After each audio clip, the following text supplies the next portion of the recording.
ओम शांति 18 मे 2026 प्रातः मुरली बाबा कहउछंती मीठे बच्चे एही आत्मिक निशारे रुह जे आमे ईश्वरीय परिवार अटू आमे माने निजर गुप्त दैवी राजधानी स्थापन करुछु।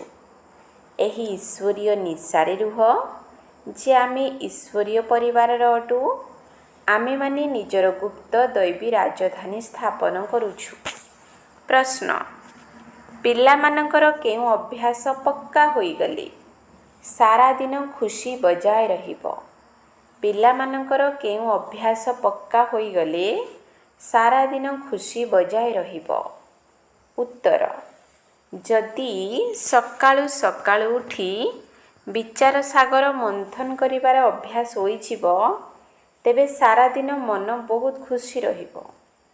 बाबांकर श्रीमत हेला पिला माने अमृत बेलारे उठी निजर पितांक सहित मीठा मीठा कथा हुओ।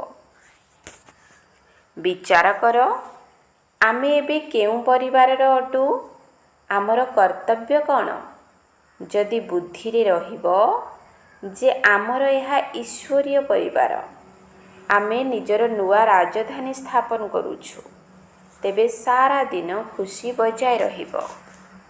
ओम शांति पिला माने जानिछंती जे एहा रुहानी अर्थात अलौकिक परिवार अटे।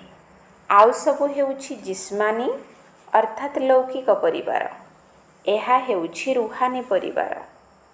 एहा हेउछि रुहानी बाबांक परिवार। जेपरि लौकिक घरे बापा मा पिला माने रही थांती तेबे ताहा हेला हद्र परिवार। तुमे वर्तमान बेहद परिवारर सदस्य होइछ। पिला माने गायन मध्य करुछंती तुमे माता पिता आमे तुमर बालक। तेणु एहा जेपरि परिवार होइगला रचयितांकर रचना होइगले एपरि भावरे तो पिला माने समस्ते तांकर ही सृष्टि अटंती किंतु जानि नाहंती। तुमे संतान माने एबे जानुछ वास्तव रे एहा बेहद पितांकर परिवार अटे। एहा हेउछि ईश्वरीय विश्वविद्यालय। एथिपाई गायन रहिछि विनाश काले प्रीत बुद्धि विजयंती। एपरि परिवारर कथा केबे हेले गीतारे गायन करा जाय नाही। तुमे ईश्वरीय परिवार अट गुप्त दैवी राजधानी स्थापन करुछ एकथा काहाकु हेले जना पड़ू नाही। तुमर निशा रहिछि जिए जिए बाबांकु मने पकाइबे तांकर निशा रहिबो। देह अभिमान आसिले सेही निशा ओल्हाई जिवो। एहा हेउछि ईश्वरीय परिवार। आमको घरकु जिबाकु हेबो पुणी आमे दैवी राजधानी को आसिबु। सेठारे दैवी परिवार रहिबो। दुनिया बालांकर हेउछि आसुरी परिवार। एहा हेउछि तुमर ईश्वरीय परिवार। रुहानी बाप दादांकर पिला माने भाई भौणी अटंती। पास एहा हेउछि रुहानी प्रवृत्ति मार्ग। सत्य जुगरे ईश्वरीय परिवार बोली कुहाजिब नाही। सेठारे दैवी परिवार होइजिब। एही ईश्वरीय परिवार बहुत शोभनीय अटे। तुमे जानिछ जे एबे आमे ईश्वरीय परिवार दैवी राज्य स्थापन करुछु। एहीपरि निज सहित कथा होई विचार सागर मंथन करिबा उचित। सकाळु सकाळु उठी बाबांक स्मृति रे बस तेबे विचार सागर मंथन करिबार अभ्यास होइजिब। एहा द्वारा उमंग उत्साह बढ़िबो। जेतेबेले अन्य सबु मनुष्य माने निदरे सोई थांती से समय तुमे जाग्रत रही थाओ। तुमको सकाळु सकाळु उठी एहीपरि विचार करिबा उचित। तेबे देखिबो तुमरो केते खुशी रहुछि। जहा भी श्रीमत मिलुछि जदि सेही अनुजाई चालिबो तेबे तुमे बहुत खुशी रे रहिबो। ईश्वरीय परिवारर स्मृति आसीबो एवं आसुरी परिवाररु मन हटिजिबो। जेतेबेले नुआ घर संपूर्ण तैयारी होई जाई थाए सेतेबेले पुरुणारू आसक्ति तुटी जाई थाए। ଯେ ପର୍ଯ୍ୟନ୍ତ ନୂଆ ତିଆରି ନ ହୋଇଛି ସେ ପର୍ଯ୍ୟନ୍ତ କିଛି ନା କିଛି ମରାମତି ଆଦି କରି ଚାଲିଥାନ୍ତି। ଏହାପରେ ପୁରୁଣା ଘରୁ ମନ ହଟି ଯାଇଥାଏ। ଏହି ପୁରୁଣା ଦୁନିଆ ମଧ୍ୟ ସେହିପରି। ଏବେ ତୁମେ ଜାଣୁଛ ଯେ ଏହା ହେଉଛି ପୁରୁଣା ଘର। ଏବେ ଆମେ ନୂଆ ଘରକୁ ଯିବୁ, ପୁଣି ନୂଆ ଶରୀର ଧାରଣ କରିବୁ। ଏହି ଦେହ ମଧ୍ୟ ପୁରୁଣା ଅଟେ। ଏବେ ତୁମେ ଭବିଷ୍ୟତ 21 ଜନ୍ମ ପାଇଁ ରାଜ୍ୟ ଭାଗ୍ୟ ନେଉଛ। ଏଠାରେ ତୁମକୁ ରାଜ୍ୟ କରିବାର ନାହିଁ, ଏଠାରେ ସ୍ଥାପନା ହେଉଛି। ଏକଥା କେବଳ ତୁମେ ହିଁ ଜାଣିଛ। ଏହା ମଧ୍ୟ ଗୀତା ଅଟେ। ତୁମେ ଏବେ ରାଜଯୋଗ ଶିଖୁଛ। ଏହାକୁ ସହଜ ରାଜଯୋଗ କୁହାଯାଏ। ଅନେକ ଥର ତୁମେ ଏହି ରାଜଯୋଗର ଅଭ୍ୟାସ ଦ୍ୱାରା ଦୈବୀ ରାଜ୍ୟ ସ୍ଥାପନ କରୁଛ। ସେଠାରେ ଏସବୁ କଥା ମନେ ରହିବ ନାହିଁ। ଯଦି ସେଠାରେ ମଧ୍ୟ ଏହି କଥା ମନେ ରହିବ, ତେବେ ପୁଣି ସୁଖର ଅନୁଭବ କରିପାରିବ ନାହିଁ। ଚିନ୍ତା ଲାଗି ରହିବ। ବର୍ତ୍ତମାନ ତୁମର ଗୁପ୍ତ ନିଶା ରହିଛି। ଉଚ୍ଚରୁ ଉଚ୍ଚ ବାବାଙ୍କର ଏହା ପରିବାର ଅଟେ। ଏହାକୁ ଈଶ୍ୱରୀୟ ଗୁପ୍ତ ପରିବାର ଟାଇପ୍ ବୋଲି କୁହାଯାଏ। ଈଶ୍ୱରୀୟ ବିଶ୍ୱବିଦ୍ୟାଳୟ, ଈଶ୍ୱରୀୟ ଯଜ୍ଞ ମଧ୍ୟ କୁହାଯାଏ। ଏହା ଆମର ପରିବାର, ତେଣୁ ଆମକୁ ବହୁତ ସ୍ନେହୀ ହେବାକୁ ପଡ଼ିବ। ଭବିଷ୍ୟତରେ ତୁମେ ବହୁତ ସ୍ନେହୀ ହେବ। ତୁମେ ହେଉଛ ରୂପ ବସନ୍ତ। ଆତ୍ମା ରୂପ ଏବଂ ବସନ୍ତ ମଧ୍ୟ ଅଟେ। ଏତେ ଛୋଟ ଆତ୍ମା ଅବିନାଶୀ ଅଭିନୟ କରୁଛି। ବର୍ତ୍ତମାନ ତୁମେ ରୂପ ବସନ୍ତ ହୋଇଛ। ବାବା ଜ୍ଞାନର ସାଗର ଅଟନ୍ତି। ଯେତେବେଳେ ଏହି ଶରୀରରେ ଆସିବେ, ସେତେବେଳେ ଜ୍ଞାନ ନିଶ୍ଚିତ ଦେବେ। ତୁମେ ଜାଣିଛ ସେ ଜ୍ଞାନର ବର୍ଷା କରୁଛନ୍ତି। ତାଙ୍କର ଗୋଟିଏ ଗୋଟିଏ ଜ୍ଞାନ ରତ୍ନ ଲକ୍ଷ ଲକ୍ଷ ଟଙ୍କାର ଅଟେ। ଏବେ ତୁମ ଆତ୍ମାମାନଙ୍କୁ ବାବାଙ୍କର ପରିଚୟ ମିଳିଛି। ବାବା ମନେ ପକାଇ ଦେଉଛନ୍ତି ଏହି 84 ଜନ୍ମର ଚକ୍ର କିପରି ଘୁରୁଛି। ଏହା ତୁମମାନଙ୍କ ବୁଦ୍ଧିରେ ଅଛି। ସେଥିପାଇଁ ତୁମର ନାମ ସ୍ୱଦର୍ଶନ ଚକ୍ରଧାରୀ ହୋଇଛି। ବିଷ୍ଣୁ ଅଥବା ଲକ୍ଷ୍ମୀ ନାରାୟଣ ସ୍ୱଦର୍ଶନ ଚକ୍ରଧାରୀ ନଥିଲେ। ତାଙ୍କ ପାଖରେ ଏହି ଜ୍ଞାନ ନଥିଲା। ସୃଷ୍ଟିର ଚକ୍ର କିପରି ଘୁରୁଛି, ଏହି ଜ୍ଞାନ ଏବେ ଆତ୍ମାକୁ ମିଳୁଛି। ଯଦିଓ ତ୍ରିମୂର୍ତ୍ତି ବୋଲି କହୁଛନ୍ତି, କିନ୍ତୁ ସେଥିରେ ଶିବଙ୍କୁ ଦେଖାଉନାହାନ୍ତି। ତ୍ରିମୂର୍ତ୍ତିର ଚିତ୍ର ଅନେକ ଦେଖିଥିବେ। ସାକାରରେ ପ୍ରଜାପିତା ବ୍ରହ୍ମା ତ ଏହିଠାରେ ଅଛନ୍ତି ନା। ଇଏ ହୋଇଗଲେ ବହୁତ ପୁରୁଣା, ଅର୍ଥାତ୍ ଗ୍ରେଟ୍ ଗ୍ରେଟ୍ ଗ୍ରାଣ୍ଡ ଫାଦର। ତେଣୁ ଏହା ହେଉଛି ପ୍ରଜାପିତା ବ୍ରହ୍ମାଙ୍କର ବଂଶାବଳୀ। ବାବା ବ୍ରହ୍ମାଙ୍କ ଦ୍ୱାରା ସୃଷ୍ଟି ରଚନା କରୁଛନ୍ତି। ତେବେ ବ୍ରହ୍ମା ବଡ଼ ହେଲେ ନା, ତାଙ୍କୁ ବୁଢ଼ା ରୂପେ ମଧ୍ୟ ଦେଖାଉଛନ୍ତି। ଇଏ ସମ୍ପୂର୍ଣ୍ଣ 84 ଜନ୍ମର ଚକ୍ର ଲଗାଇଛନ୍ତି। ଏବେ ତୁମେ ଏହି କଥାକୁ ଜାଣିଗଲଣି ଯେ ସମସ୍ତେ ବାବାଙ୍କର ସନ୍ତାନ ଅଟନ୍ତି। ତେଣୁ ସବୁ ଆତ୍ମାମାନଙ୍କୁ ବାବାଙ୍କର ପରିଚୟ ଦେବାକୁ ହେବ। ଏବେ ଭାରତର ବହୁତ ବଡ଼ କଲ୍ୟାଣ ହେଉଛି। ସବୁ ଆତ୍ମାମାନେ ପବିତ୍ର ହୋଇ ମୁକ୍ତିଧାମକୁ ଚାଲିଯିବେ। ତୁମେ ଏବେ ଭାରତର ସେବା କରୁଛ। ସ୍ୱତନ୍ତ୍ର ରୂପେ ଭାରତର, ସାଧାରଣ ଭାବେ ସାରା ଦୁନିଆର ସେବା କରୁଛ। ତୁମର ସଂଖ୍ୟା ଏବେ କମ୍ ଅଛି। ଯେଉଁମାନେ କି ଏହି କଥାକୁ ବୁଝୁଛ, ଏହାକୁ ପୁଣି ସଂକ୍ଷେପରେ ବୁଝାଯାଏ। ପିଲାମାନେ ମନ୍ମନା ଭବ, ଅଲଗା ଭାବେ ମଧ୍ୟ ବୁଝାଯାଏ। ତେଣୁ ଯାହା କିଛି ଅଛି ସବୁ ଦୈବୀ ରାଜଧାନୀ ସ୍ଥାପନ କରିବାରେ ଲଗାଅ। ବାପୁ ଗାନ୍ଧୀ କ'ଣ କରୁଥିଲେ? ସେ ମଧ୍ୟ ରାମରାଜ୍ୟ ଚାହୁଁଥିଲେ। କିପରି ଆଶ୍ଚର୍ଯ୍ୟଜନକ ଖେଳ ଅଟେ ନା। ଏବେ ତୁମେ ସାକ୍ଷୀ ହୋଇ ଖେଳ ଦେଖୁଛ। ତୁମକୁ ହସ ମଧ୍ୟ ଲାଗୁଛି ଯେ କେଉଁଠାର କଥା ପୁଣି କେଉଁଠାକୁ ନେଇଯାଇଛନ୍ତି। ବାବା କହୁଛନ୍ତି ଡ୍ରାମା ଅନୁସାରେ ଦୁନିଆର ଗତି ଖରାପ ହୋଇଗଲାଣି। ତେଣୁ ବାବା ଆସି ସଦ୍ଗତି କରୁଛନ୍ତି। ତୁମ ସନ୍ତାନମାନଙ୍କର ନିଶା ଚଢ଼ିଛି। ଇଏ ସାରା ବିଶ୍ୱର ନିରାକାର ବାପୁଜୀ ଅଟନ୍ତି। ଏହି ବ୍ରହ୍ମା ମଧ୍ୟ କାହାର ସନ୍ତାନ ଅଟନ୍ତି? ଶିବ ବାବାଙ୍କର। ଶିବ ବାବା ପୁଣି କାହାର ସନ୍ତାନ? ଏହି ମାତାମାନେ କହୁଛନ୍ତି ଶିବ ବାବା ଆମର ସନ୍ତାନ। ଏହା ହେଉଛି ଶିବ ବାବାଙ୍କର ଖେଳ। ବାକି ଧ୍ୟାନ ସାକ୍ଷାତକାର ଆଦିରେ ତ ମାୟାର ବହୁତ ପ୍ରବେଶତା ହୋଇଥାଏ। ଯେଉଁମାନେ କହୁଛନ୍ତି ଯେ ମୋର ଶରୀରରେ ଶିବ ବାବା ଆସୁଛନ୍ତି, ଶିବ ବାବା ଏହି କଥା କହୁଛନ୍ତି, ଏସବୁ ଭୂତର ପ୍ରବେଶତା ଅଟେ। ତୁମ ସନ୍ତାନମାନଙ୍କୁ ସାବଧାନ ରହିବାକୁ ହେବ। ଏହି ଭୂତର ବେମାରୀ ଏଭଳି ଯାହାକି ସେ କେଉଁ କୂଳର ହେବାକୁ ଦେବ ନାହିଁ। ଏକଥା କେବେ ବି ଖିଆଲରେ ମଧ୍ୟ ଆସିବା ଅନୁଚିତ ଯେ ମୋତେ ବାବାଙ୍କର ସାକ୍ଷାତକାର ହୋଇଯାଉ। ଏସବୁ ଭକ୍ତିର ଚିନ୍ତାଧାରା। ତେଣୁ ଜ୍ଞାନ ମାର୍ଗକୁ ଭଲ ଭାବରେ ବୁଝିବାକୁ ହେବ। ମାୟା ଅନେକ ପ୍ରକାରରେ ଧୋକା ଦେଇଥାଏ। ସାକ୍ଷାତକାର ଆଦିରେ କୌଣସି ଫାଇଦା ନାହିଁ। ବାବା କହୁଛନ୍ତି ମୁଁ ବ୍ରହ୍ମାଙ୍କ ଦ୍ୱାରା ତୁମ ସହିତ ନିର୍ବନ୍ଧ କରାଉଛି। ବାବାଙ୍କର ନିର୍ଦ୍ଦେଶ ହେଲା ତୁମେ କୌଣସି ଦେହଧାରୀଙ୍କୁ ମନେ ପକାଅ ନାହିଁ। ତୁମେ ନିଜକୁ ଆତ୍ମା ଭାବି ବାବାଙ୍କୁ ମନେ ପକାଅ। ନିଜର କଲ୍ୟାଣ ନିମନ୍ତେ ହିଁ ବାବାଙ୍କୁ ମନେ ପକାଇବାକୁ ହେବ। ଏହା ତ ବହୁତ ବୁଝିବାର କଥା ଅଟେ। ତୁମେ ବାବାଙ୍କ ପାଖକୁ ଯେକୌଣସି ସମାଚାର ଲେଖିପାରିବ। କେତେକ ପିଲାଙ୍କର ତ ଏତିକି ବି ବୁଦ୍ଧି ନାହିଁ ଯେ ବେହଦ ବାବାଙ୍କ ପାଖକୁ ଚିଠିରେ ନିଜର ଖୁସି ସମାଚାର କିପରି ଲେଖିବୁ। ଯେପରି ଲୌକିକ ପିତାଙ୍କୁ ଚିଠି ନ ଲେଖିଲେ ଆରାମ ମିଳିନଥାଏ, ସେହିପରି ଇଏ ମଧ୍ୟ ବେହଦର ପିତା ଅଟନ୍ତି। ବାବା ଦେଖନ୍ତି ଯେତେବେଳେ ମାସେ 1.5 ମାସ ଚିଠି ନ ଆସୁଛି, ତେବେ ଭାବନ୍ତି ବୋଧେ ମାୟା ଖାଇଗଲା, ଯାହାଫଳରେ ଏପରି ପାରଲୌକିକ ବାବାଙ୍କୁ ଚିଠି ଲେଖୁନାହାନ୍ତି।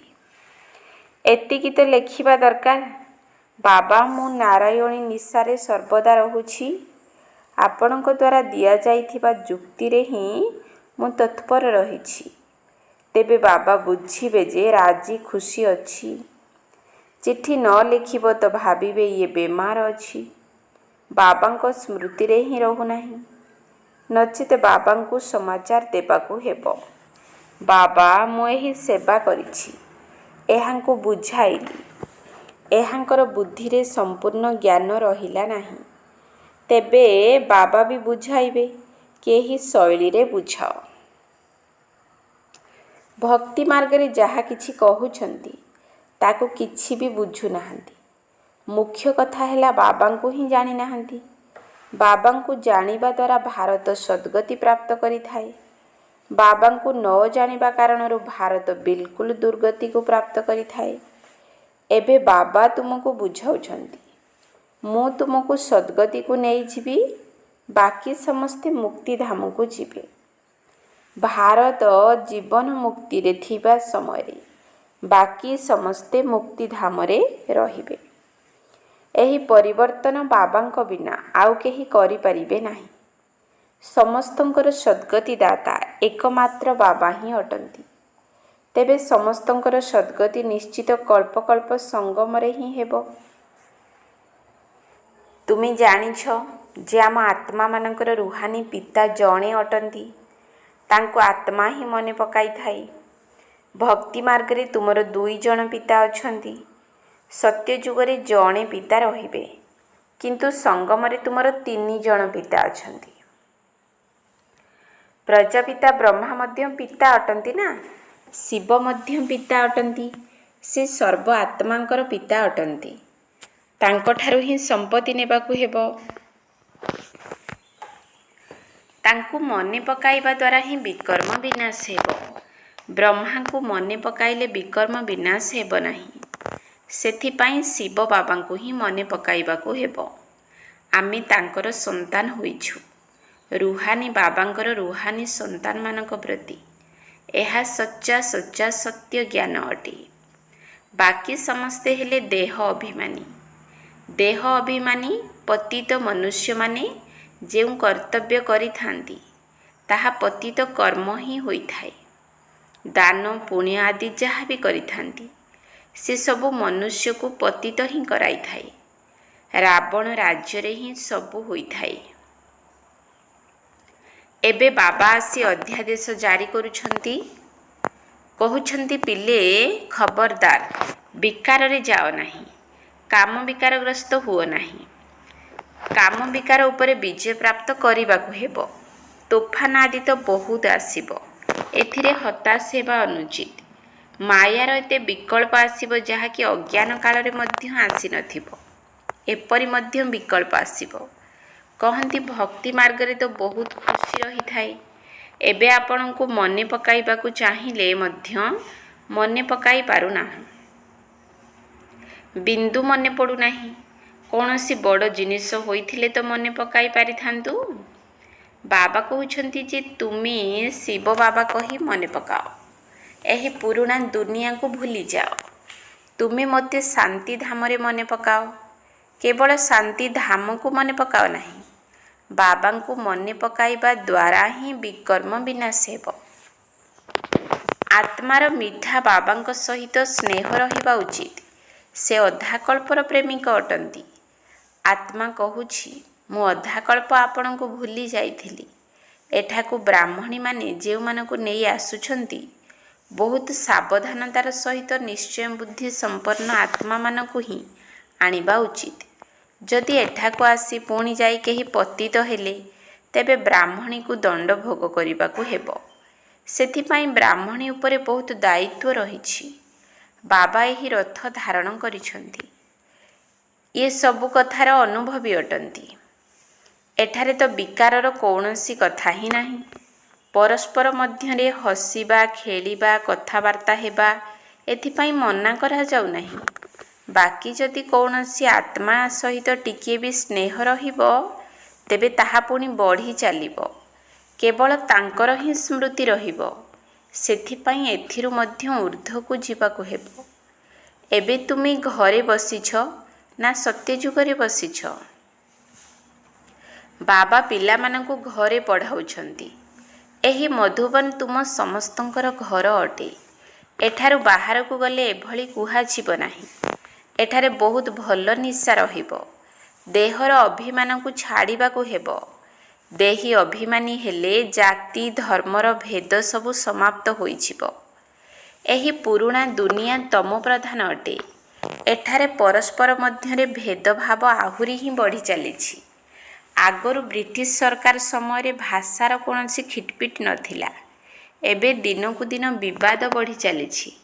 ପୁଣି ସତ୍ୟଯୁଗରେ ଗୋଟିଏ ହିଁ ଭାଷା ହେବ। କୌଣସି ଭେଦଭାବ ରହିବ ନାହିଁ। ଆଚ୍ଛା, ମିଠା ମିଠା ଶିକିଲ ଦିଏ ସନ୍ତାନମାନଙ୍କ ପ୍ରତି ମାତା ପିତା ବାପଦାଦାଙ୍କର ମଧୁର ସ୍ନେହ ସମ୍ପନ୍ନ ଶୁଭେଚ୍ଛା ଏବଂ ସୁପ୍ରଭାତ। ଆତ୍ମିକ ପିତାଙ୍କର ଆତ୍ମିକ ସନ୍ତାନମାନଙ୍କୁ ନମସ୍ତେ। ଆତ୍ମିକ ସନ୍ତାନମାନଙ୍କର ଆତ୍ମିକ ବାପଦାଦାଙ୍କୁ ନମସ୍ତେ ନମସ୍ତେ ନମସ୍ତେ। ସୁପ୍ରଭାତ। ଧାରଣା ପାଇଁ ମୁଖ୍ୟ ସାର। 1 ନମ୍ବର ପଏଣ୍ଟ, କୌଣସି ବି ଦେହଧାରୀଙ୍କର ସ୍ମୃତି ନ ଆସୁ। ଏଥିପାଇଁ ଅନ୍ୟ କାହାକୁ ବି ସ୍ନେହ କରିବାର ନାହିଁ। ଏହାଠାରୁ ମଧ୍ୟ ଊର୍ଦ୍ଧ୍ୱକୁ ଯିବାକୁ ହେବ।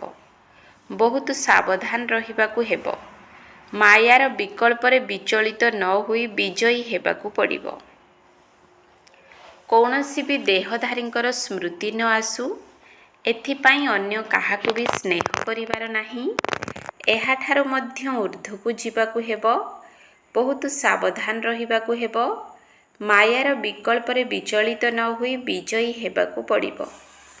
2 ନମ୍ବର ପଏଣ୍ଟ, ଧ୍ୟାନ ବା ସାକ୍ଷାତକାର ଆଦିରେ ମାୟାର ବହୁତ ପ୍ରବେଶତା ହୋଇଥାଏ।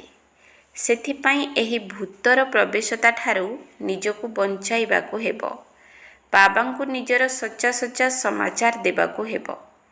ଧ୍ୟାନ ବା ସାକ୍ଷାତକାର ଆଦିରେ ମାୟାର ବହୁତ ପ୍ରବେଶତା ହୋଇଥାଏ।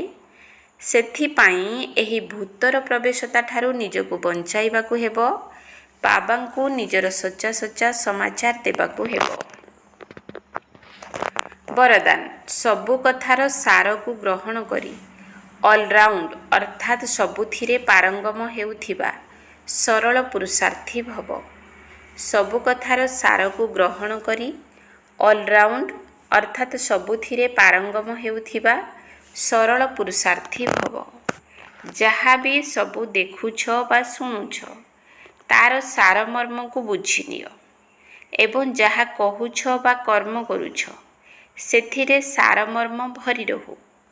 ତେବେ ତୁମର ପୁରୁଷାର୍ଥ ସରଳ ହୋଇଯିବ। ଏହିଭଳି ସରଳ ପୁରୁଷାର୍ଥୀ ସବୁ କଥାରେ ପାରଙ୍ଗମ ହୋଇଥାଏ। ତା ଭିତରେ କୌଣସି ବି କମି ଦେଖାଯାଏ ନାହିଁ। କୌଣସି ବି କଥାରେ ତାର ସାହସ କମ୍ ହୋଇନଥାଏ। ତାଙ୍କ ମୁଖରୁ ଏଭଳି ବାଣୀ ବାହାରେ ନାହିଁ ଯେ ମୁଁ ଏହା କରିପାରିବି ନାହିଁ। ଏହିଭଳି ସରଳ ପୁରୁଷାର୍ଥୀ ନିଜେ ମଧ୍ୟ ସରଳଚିତ ରହିଥାନ୍ତି ଏବଂ ଅନ୍ୟମାନଙ୍କୁ ମଧ୍ୟ ସରଳଚିତ କରିଦିଅନ୍ତି। ସ୍ଲୋଗାନ: ସାଧନଗୁଡ଼ିକୁ ବ୍ୟବହାର କରୁଥିଲେ ମଧ୍ୟ ସେଗୁଡ଼ିକର ପ୍ରଭାବରୁ ମୁକ୍ତ ଏବଂ ବାବାଙ୍କର ପ୍ରିୟ ହୁଅ। ସାଧନଗୁଡ଼ିକୁ ବ୍ୟବହାର କରୁଥିଲେ ମଧ୍ୟ ସେଗୁଡ଼ିକର ପ୍ରଭାବରୁ ମୁକ୍ତ ଏବଂ ବାବାଙ୍କର ପ୍ରିୟ ହୁଅ। ଅବ୍ୟକ୍ତ ଇଶାରା: ସର୍ବଦା ଅଚଳ, ଅଟଳ ଏବଂ ଏକରସ ସ୍ଥିତିର ଅନୁଭବ କର। ନିଜର ସ୍ଥିତିକୁ ଏକରସ କରିବା ପାଇଁ ବାବାଙ୍କ ବ୍ୟତୀତ ଅନ୍ୟ କିଛି ବି ଦେଖୁଥିଲେ ମଧ୍ୟ ଦେଖ ନାହିଁ। ଏସବୁ ଯାହା ବି ଦେଖୁଛ ତାହା କିଛି ବି ରହିବ ନାହିଁ। ତେଣୁ ଏକରସ ବା ସ୍ଥିର ଅବସ୍ଥାରେ ସେତେବେଳେ ରହିପାରିବ ଯେତେବେଳେ କୌଣସି ବି ଦୃଶ୍ୟକୁ ଦେଖି କାହିଁକି କ'ଣ ଶବ୍ଦର ଉତ୍ପତ୍ତି ନ ହେବ। ଏହା ହିଁ ହେଉଛି ବ୍ୟର୍ଥ ସଂକଳ୍ପର ହଲଚଲର କାରଣ। ଏହିଭଳି କାହିଁକି କ'ଣର ଧାଡ଼ି ସମାପ୍ତ ହେବା ପରେ ଯାଇ ସମ୍ପୂର୍ଣ୍ଣତା ଆସିବ। ଓମ୍ ଶାନ୍ତି।